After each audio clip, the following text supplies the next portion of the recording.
Bonjour, bienvenue à tous sur le plateau d'Al Janoubia TV. Bienvenue dans ce nouveau numéro de l'émission L'Entretien. On va parler politique.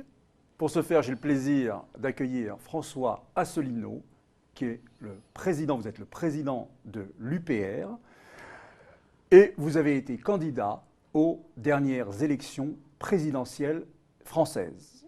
Alors, au lendemain de ces élections, je pense que le temps a assez passé pour qu'on puisse faire un premier bilan de ces élections. Quel est le vôtre ? Alors, premier bilan, c'est que, tout le monde le sait, j'ai fait un score qui a été à un peu moins de 1% des voix, ce qui a déçu un certain nombre de personnes qui croyaient que j'allais faire un score très supérieur, au vu notamment des scores très importants que nous réalisons sur Internet. Notre site upr.fr est aujourd'hui le site politique d'un parti politique français le plus consulté de tous les partis politiques. Aujourd'hui ? Oui, c'est pas moi qui le dis, c'est le Alexa Ranking. Donc effectivement, lorsque je fais des vidéos, elles sont visionnées par 100 000 personnes, 200 000, etc. Et donc nous avons eu un engouement qui s'est produit pendant la campagne, qui s'est traduit par le fait qu'on est passé d'à peu près 14 000 adhérents au 1er janvier 2017 à peu près 28 000 actuellement, on est pratiquement à 29 000. Vous avez doublé. On a doublé le nombre d'adhérents. Donc, beaucoup de gens estimaient, beaucoup de nos partisans pensaient que je ferais un score très élevé. Bon, le score a été décevant. Alors pourquoi le score a-t-il été décevant ? Il y a peut-être des raisons qui sont inhérentes à la façon dont je me suis exprimé, à la façon dont c'était la première fois qu'on participait à une élection, c'est possible. Moi, j'ai tendance à privilégier plusieurs autres explications. La première explication tient dans le temps de parole qui m'a été octroyé. C'est pas moi qui l'ai inventé. Ce sont les Américains, des études très poussées ont été faites qui montrent malheureusement qu'il y a une corrélation extrêmement étroite, presque une relation de cause à effet, entre le pourcentage de temps de parole obtenu à la télévision et dans les grands médias, et le pourcentage obtenu dans les urnes. Mais dites-moi, il n'y a pas une règle qui encadre cela, qui fait que tous les candidats ont un même temps de parole ? Ça, c'était avant. C'était, par exemple, je crois, en 1965, la première élection présidentielle en France. Tous les candidats, de Charles de Gaulle jusqu'à Marcel Barbu, avaient tous exactement le même temps de parole. Et de surcroît, il n'y avait pas ou très peu de commentaires des journaux et des journalistes. C'était vraiment quelque chose, c'était à la loyale. Alors que là, on n'est plus à la loyale. Là, vous avez des candidats qui ont bénéficié, quand je dis des, c'est du candidat qui a bénéficié de tous les faits des grands médias, nominativement monsieur Macron. Je rappelle qu'il y avait eu un scandale en 2016, c'est que sur BFM TV, il avait obtenu pendant plusieurs semaines 80% du temps de parole à lui tout seul, et que pendant la campagne présidentielle, il a obtenu des scores du style 34-35% du temps de parole. D'accord. Alors que moi, c'est le CSA qui le dit, j'ai eu 0,8% du temps de parole. Donc, premier facteur pour vous, donc, le temps de parole. Tout ce qu'on a appelé les petits candidats, ce qui ont eu entre eux, en gros, à peu près 1% des suffrages, ils ont fait à peu près 1% des voix. D'accord. C'est que ce soit Jean Lassalle, Nathalie Arthaud, Philippe Poutou, François Asselineau, on a eu à peu près, alors plus ou moins, Monsieur Cheminade a fait vraiment à décrocher vers le bas, Madame Arthaud aussi. Mais globalement, on a fait autour de 1%. Donc c'est terrible comme constat. Ça veut dire que l'on peut manipuler le scrutin avec ce genre de choses. Donc ça, c'est la première chose. La deuxième chose, c'est que ce que je disais était extrêmement nouveau, puisque j'ai été le seul candidat à dire aux Français qu'il fallait sortir de l'Union européenne, de l'euro et de l'OTAN. Vous ne croyez pas justement que c'est là que ça pose problème ? Non, que les Français ne veulent pas, malgré toutes les critiques qu'ils peuvent faire, ne veulent pas parce que ça leur fait peur de sortir de l'Europe. Mais comment ? Alors, je vais répondre à votre question. Moi, je fais de la politique pas pour être dans un palais national. Je n'ai pas été ministre, mais j'en ai été dans des cabinets ministériels pendant plusieurs années. J'ai accompagné Jacques Chirac, François Mitterrand quand il était président en Corée ou au Kazakhstan. Jacques Chirac, je l'ai accompagné dans plusieurs de ses déplacements internationaux en Chine, au Japon, en Amérique latine. J'avais accompagné Édouard Balladur en Arabie saoudite. J'ai connu les allées du pouvoir. Moi, je fais de la politique pour dire aux Français, voilà la façon, voilà ce qui se passe et voilà ce qu'il faut absolument qu'on fasse, sinon la France va être détruite. Bon. Je ne fais pas ça, moi, pour suivre les courants d'opinion. D'ailleurs, je vais vous prendre un exemple. Il y a beaucoup de gens qui se réclament de Charles de Gaulle. Oui. Mais Charles de Gaulle, ce que vous me dites, c'est du Pétain.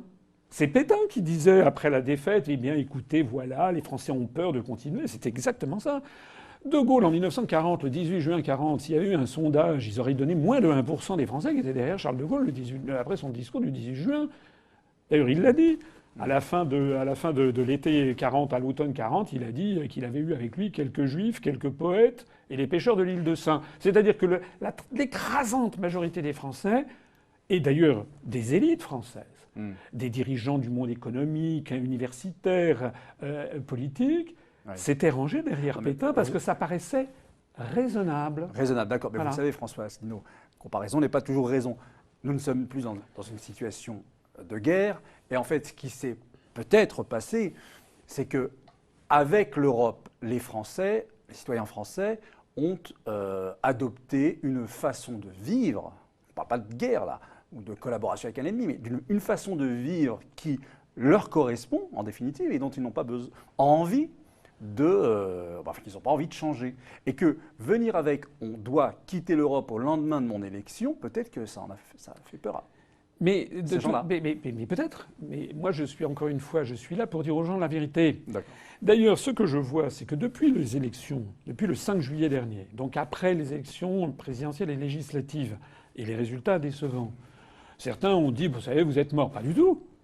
Depuis le 5 juillet, on a fait bientôt plus de 2100 nouvelles adhésions et je suis constamment dans les rues abordé par des gens qui me disent c'est formidable, continuez. Pourquoi ?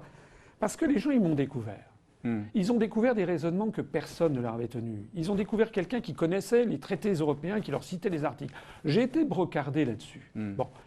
Mais c'est quand même incroyable. Je suis brocardé parce que je connais mes dossiers, parce que je sais de quoi je parle. Les Français, vous savez comment c'était une nouveauté. Bon. Les Français ont découvert ça, il y en a quand même beaucoup qui se sont dit tiens, ce que dit ce type, c'est quand même intéressant, je vais aller voir, il exagère. Et puis ils ont vu la réalité. Et puis ils ont vu que M. Macron, vous voyez les sondages de M. Macron, c'est du tout chousse vers le bas, parce que M. Macron est en train de prouver que ce que j'avais dit était vrai. En d'autres termes, il y a une maturation aux idées politiques. Voilà. On a fait croire, je sais bien qu'il y a des gens qui s'ingénient à faire croire que ça serait l'abomination de la désolation si on sortait de l'Union européenne, de l'euro et de l'OTAN. Moi j'explique que la Suisse n'est ni dans l'Union européenne, ni dans l'euro, ni dans l'OTAN. C'est le pays d'Europe et l'un des pays du monde qui se porte le mieux. Pareil pour la Norvège. La Norvège est dans l'OTAN, mais elle n'est ni dans l'Union européenne, ni dans l'euro. Pareil pour l'Islande. Je dis que le Royaume-Uni est en train de sortir de l'Union européenne. Bon, il n'est pas dans l'euro. Ça se passe, contrairement à ce que disent les médias en France, ça se passe plutôt très bien. Allez voir le taux de chômage qu'il y a au Royaume-Uni, il est moitié moindre du nôtre. Et le Royaume-Uni est en train de renouer des relations avec l'ensemble du monde, notamment des pays du Commonwealth, alors que nous, la construction européenne, nous coupe de ce qui fait justement la quintessence même du rayonnement mondial de la France, ce sont ses amitiés avec le monde arabe, avec le monde de l'Afrique francophone, avec les pays de la francophonie de façon générale. Et là, on est en avec le Sud. Avec les pays du Sud, là, on est en train de se couper. Oui, là-dessus, je vous rejoins assez. C'est-à-dire, bon, pour l'exemple de l'Angleterre, moi, je vois plutôt des intérêts culturels avec l'Amérique du Nord et que chacun essaie de trouver sa place. L'Allemagne veut manger l'Europe de l'Est et que la France devrait se tourner davantage vers sa rive sud. Et quand on voit l'image que l'on donne à Marseille, ça dit plutôt qu'on n'a pas vraiment encore envie de se tourner de manière efficace vers la rive sud de la Méditerranée. Cependant, François Asselineau, est-ce qu'il n'y a pas aussi eu une image qui vous a été collée, qui est celle du complotiste, celui qui voit des complots partout? Est-ce que ça aussi, ça ne vous a pas été préjudiciable? Oui, bien sûr. Comment vous l'expliquez d'abord qu'on vous ait mais parce que, encore une fois, je pense très sérieusement que je suis le seul vrai opposant. J'étais le seul vrai opposant. Il y a des gens qui disent oh oui, Mélenchon, Madame Le Pen, M. Dupont-Aignan, monsieur. Mais comme je l'ai dit et redit et re-redit, Madame Le Pen, Monsieur Mélenchon, Monsieur Dupont-Aignan ne proposent pas de sortir de l'Union européenne, ne proposent pas de sortir de l'euro. Il y a même eu le débat cet été. Madame Le Pen, maintenant, elle dit oui, on sortira peut-être de l'euro à la fin du quinquennat. C'est d'ailleurs là-dessus que le Front National est en train d'exploser, avec des personnalités comme Monsieur Philippot ou Madame Montel, qui ne supportent plus cette ambiguïté permanente. Reprenez les professions de foi de Madame Le Pen, toutes choses égales par ailleurs, parce que par ailleurs, il y a le discours anti-immigré, anti-islam. Mais sur ce seul sujet-là, le Front National n'a jamais dit ce que je dis. Pareil pour M. Mélenchon. C'est pas aussi clair. Mais ils proposent tous de changer l'Europe. Donc je pense que je suis le seul vrai opposant. Et comme je l'ai dit tout à l'heure, je connais mes dossiers. En plus de ça, j'ai un pédigré. J'ai quand même été dans les cabinets ministériels. J'ai été délégué général à l'intelligence économique au ministère des Finances, donc spécialiste justement des coups bas internationaux. Et donc ça, c'est très très embêtant. C'est très très ennuyeux pour une oligarchie qui tient les médias d'avoir d'où l'étiquette du complotiste. Eh ben donc évidemment, l'idée ça a été d'essayer de me coller une étiquette pour que les gens rient sans même s'informer. Voilà. Alors effectivement, on m'a collé ça. On a sorti d'ailleurs des choses. Ça fait 10 ans que j'ai créé l'UPR. Bon, ça fait, il y a plusieurs années, j'avais dit que le Dalai Lama était un agent proche de la CIA. J'avais pas dit que c'était un agent de la CIA, mais qu'il était proche de la CIA. Ça n'avait rien à voir avec les campagnes. La campagne présidentielle, je n'en avais jamais parlé. On m'a ressorti ça, on m'a dit oui, vous voyez des complots partout. Bon. À ce moment-là, j'ai sorti un article, parce que j'avais vu le coup venir, du journal Libération de 1998 qui disait le Dalai Lama a été financé par la CIA. J'ai dit voilà. Et les journalistes étaient là, ils buguaient. Ils buguaient parce qu'ils ne savaient pas quoi répondre. Parce qu'à chaque fois qu'on m'a attaqué, j'ai montré les preuves. Mais calomnier, il en restera toujours quelque chose. Moi, ce que je vois, c'est que on peut très bien voir qu'il y a eu une manipulation dans cette affaire. Je rappelle que le 18 ou le 19 janvier de cette année, à peu près, de mémoire, il y a eu un article en première page du journal Le Monde, écrit par Richard Ferrand, qui a été le fugace ministre, là, puis qui est parti pour des raisons que vous savez, et qui était le directeur de campagne d'Emmanuel Macron. Il a eu droit à un article avec un appel en première page du journal prétendu de référence français, qui expliquait que l'élection présidentielle était manipulée par le Kremlin française. Il expliquait ça. Il n'avait pas, non, mais il n'avait pas l'ombre du début d'une preuve. Mais ça a eu droit au journal Le Monde.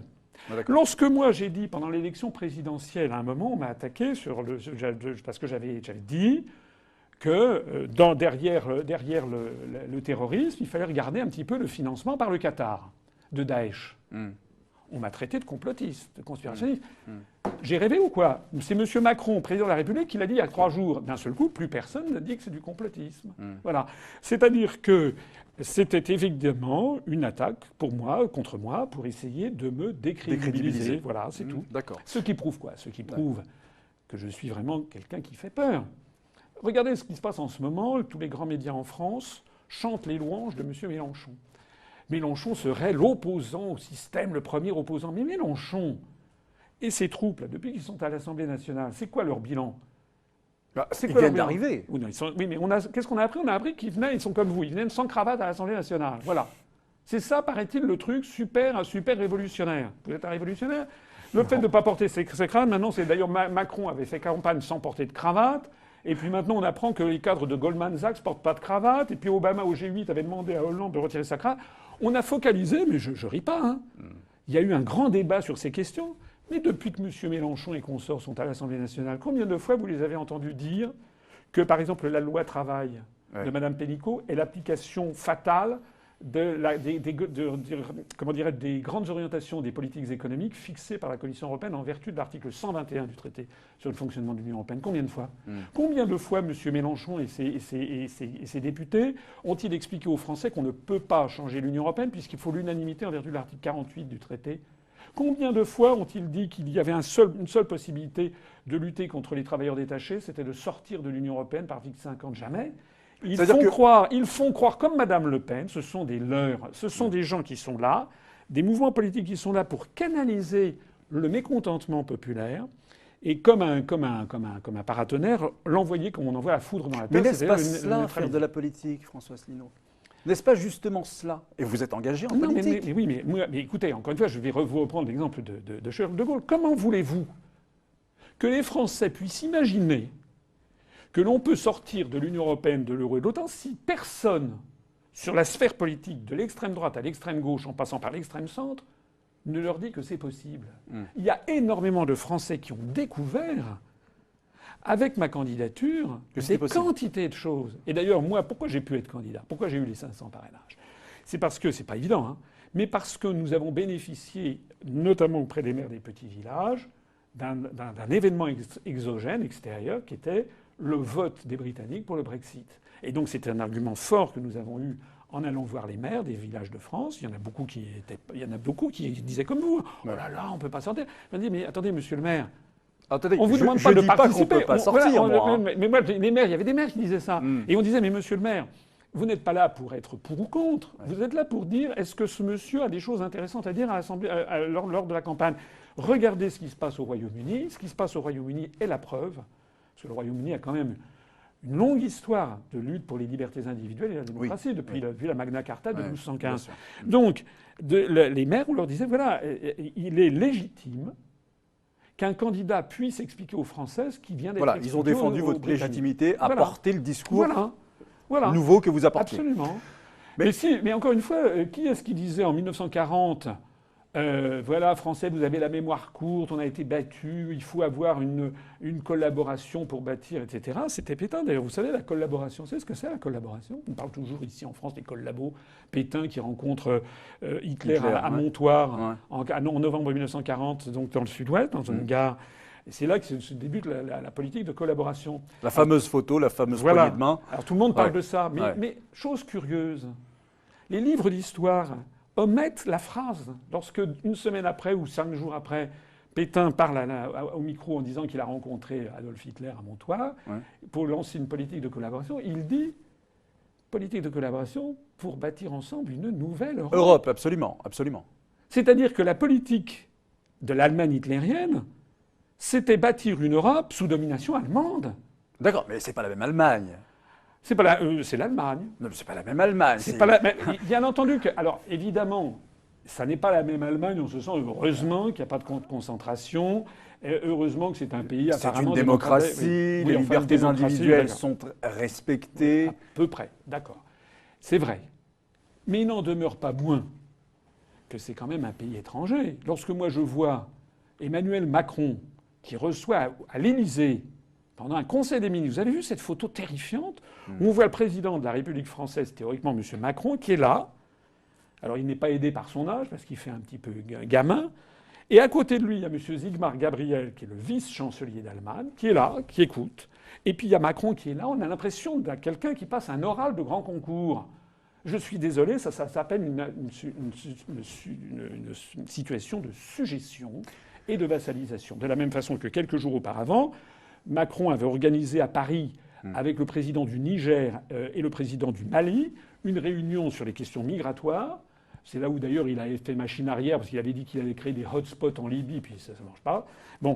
Et puis il y avait Mme Merkel qui était là, qui était à côté, et qui écoutait pour voir ce que M. Macron disait.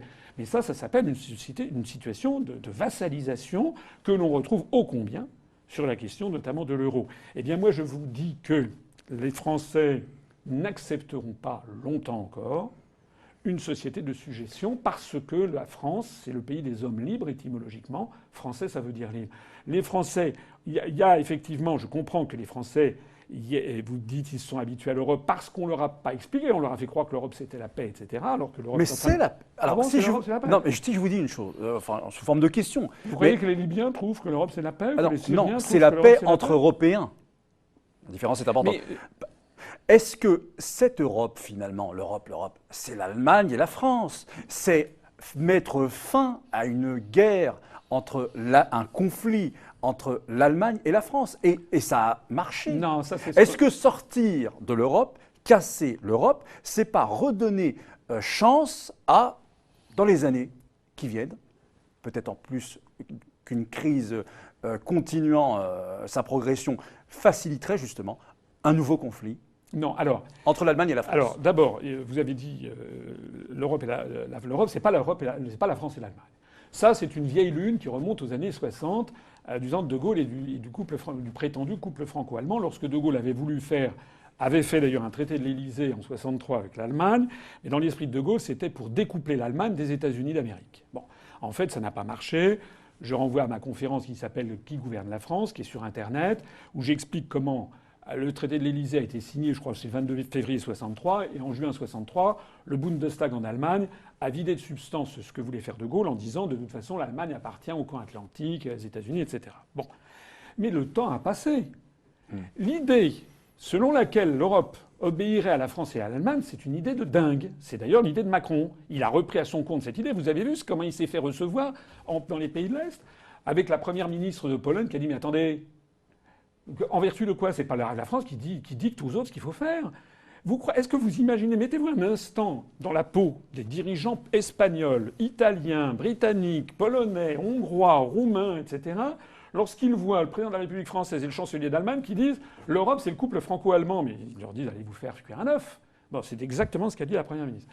Pour répondre maintenant à votre question sur la guerre et la paix, ça mériterait un tout petit peu plus de temps, mais moi je voudrais dire que malheureusement, l'Europe, l'histoire ne se répète jamais, mais elle bégaye tout le temps.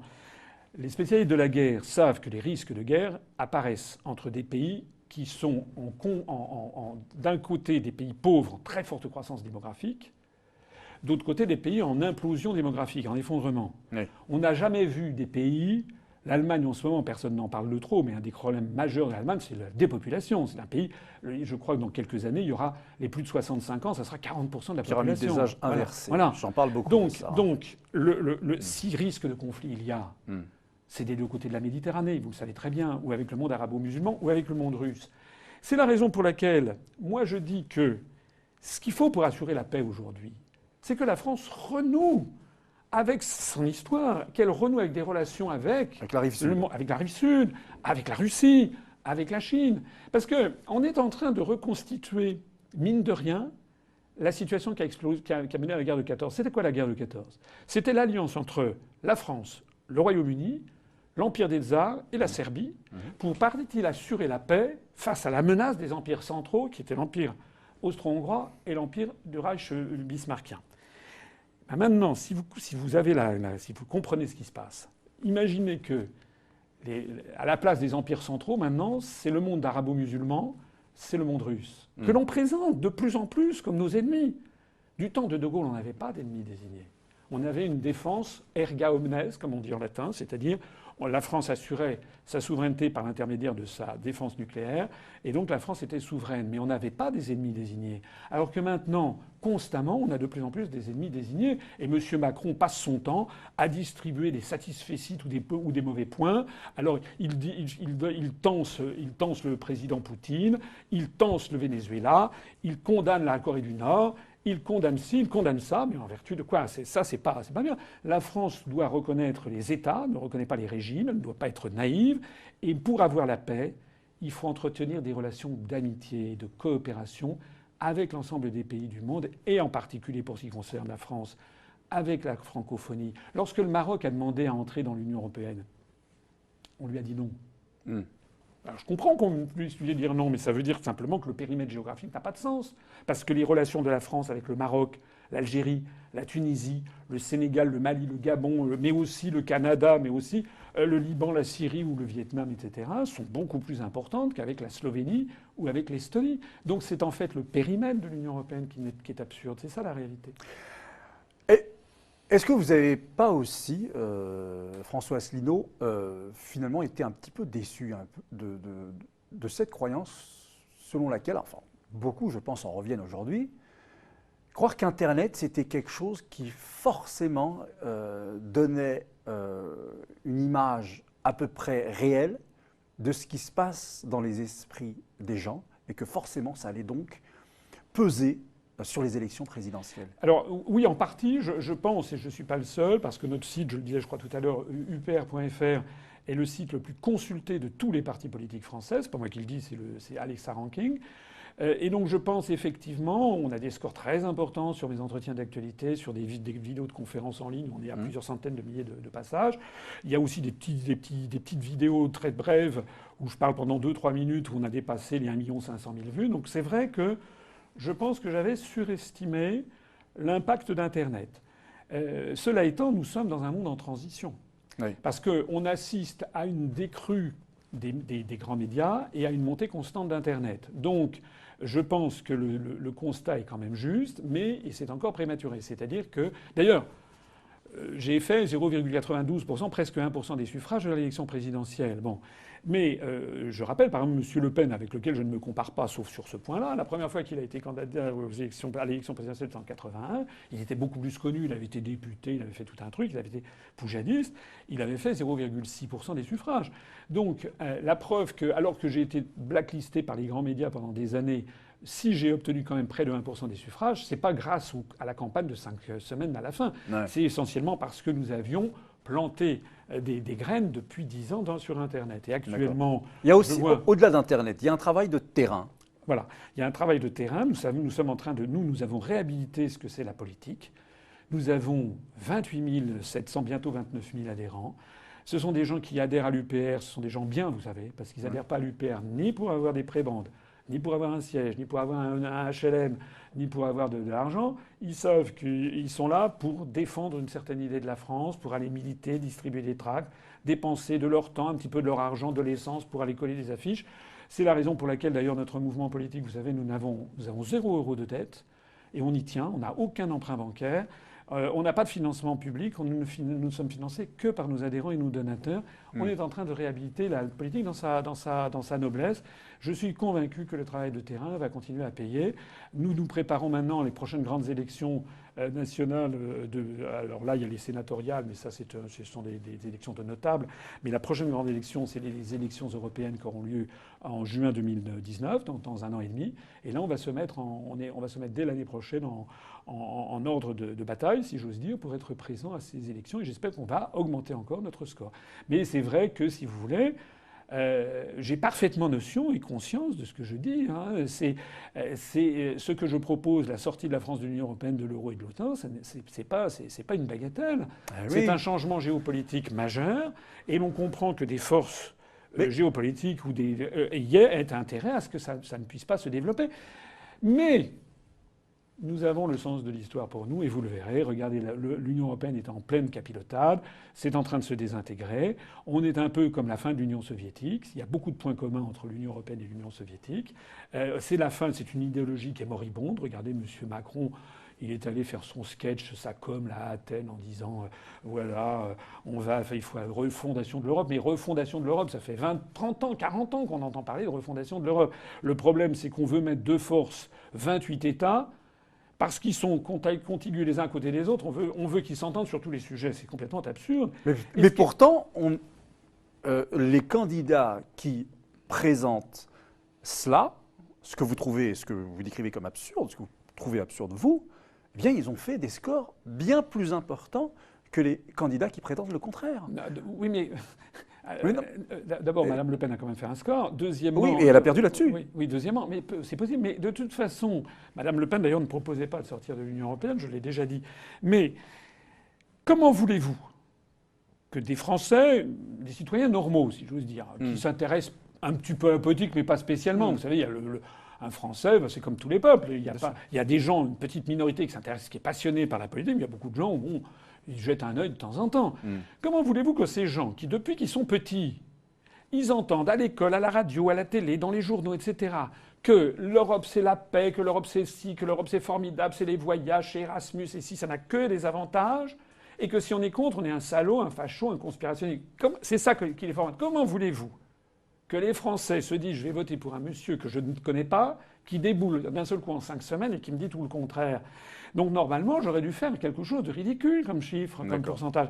Et si j'ai fait près de 1%, et si le nombre de nos gens continue d'augmenter, c'est parce que justement, moi j'ai apporté des preuves, je me suis adressé à l'intelligence des gens. Et alors, oui, mais vous savez, l'intelligence... Alors je pose ma question quand même. Est-ce que votre discours n'est pas trop intelligent, François Asselineau ? Non. Mais vous savez, l'intelligence, c'est du bon sens. Hein. Ouais. Nous avons beaucoup, parmi nos adhérents et parmi nos électeurs, de gens qui sont des gens modestes, hein, parfois qui n'ont pas de diplôme. On a beaucoup, par exemple, parmi nos électeurs et parmi nos adhérents, des Français binationaux, notamment ce on appelle en France des rebeux, des Français, des franco-marocains, franco-algériens, on en a beaucoup. Oui. Et ce ne sont pas des gens qui ont forcément des grands diplômes. Ils ont souvent des petits boulots, mais ils ne sont pas bêtes. Ah ben bien sûr, mais Ils sont ce pas n'est pas bêtes. le diplôme qui fait force de Non, ils sont l'intelligence, pas on est bien bêtes. d'accord. Oui, c'est presque l'inverse. Il y a Emmanuel Todd qui a dit, là, il y a quelques jours, sur Libération, que les classes les plus éduquées étaient en voie de crétinisation. Parce que ce qui est vrai, c'est qu'on a l'impression qu'effectivement, des gens qui sont dans des situations en vue, dans des grandes sociétés, qui ont des postes de cadres supérieurs, on a l'impression qu'ils ne veulent même pas se renseigner. Alors, je ne vais pas faire de sens inverse. On a aussi, nous, on a des juristes, on a des cadres d'entreprise, on a des gens de tous les horizons qui, à partir du moment où ils ont cet esprit de curiosité, où ils se disent « Tiens, je vais quand même aller voir un petit peu ce que dit ce type-là ». Ils vont sur notre site, puis ils regardent tout ce que nous avons dit, et pas seulement moi, les collaborateurs que j'ai avec moi, est sourcé. Les gens on a beaucoup de juristes qui nous ont rejoints parce qu'ils disent « C'est vrai. Ce que dit M. Asselineau sur les contraintes émanant des traités, il a raison ». Lorsque on a des économistes, ce que dit Vincent Brousseau, par exemple, notre responsable des questions monétaires, qui a été pendant 15 ans à la BCE, qui est archi-diplômé, quand nous, les explications que nous donnons sur le fonctionnement, ou plus exactement le mauvais fonctionnement de l'euro, qui est voué à l'explosion, les analyses que l'on a publiées, qui sont sur notre site, sont tellement précises et tellement techniques que nous avons des quantités de gens, des journalistes, des gens de ministères, des gens de l'étranger qui viennent sur notre site pour consulter ces articles-là, notamment, ou mes conférences. Ça veut dire, vous savez, que moi, je ne suis pas quelqu'un qui est dans les sbroufs et dans la com. Je dis que nous allons vers des moments difficiles et qu'il y a un moment, lorsque les moments seront très difficiles, lorsque le système financier risque d'exploser. Pourquoi vous croyez que l'Allemagne est en train de récupérer tout son or ? Vous croyez que c'est bon signe ? Lorsque tout ce système risque d'exploser, d'un seul coup, les gens se raccrocheront à quelque chose en qui ils ont confiance, c'est-à-dire un pôle de solidité et de sécurité, c'est-à-dire justement qu'il y aura quelqu'un qui leur a dit toujours la vérité à temps et à contre-temps. Et même si peut-être d'un point de vue électoraliste, j'aurais pu peut-être arrondir certains angles, au bout du compte, je pense que notre mouvement sera gagnant sur long terme. Merci François Asselineau pour être venu sur Al Janoubia nous apporter votre point de vue et ses précisions. Merci de m'inviter. Merci à vous et à bientôt pour un nouveau numéro de l'entretien sur Al Janoubia. Au revoir.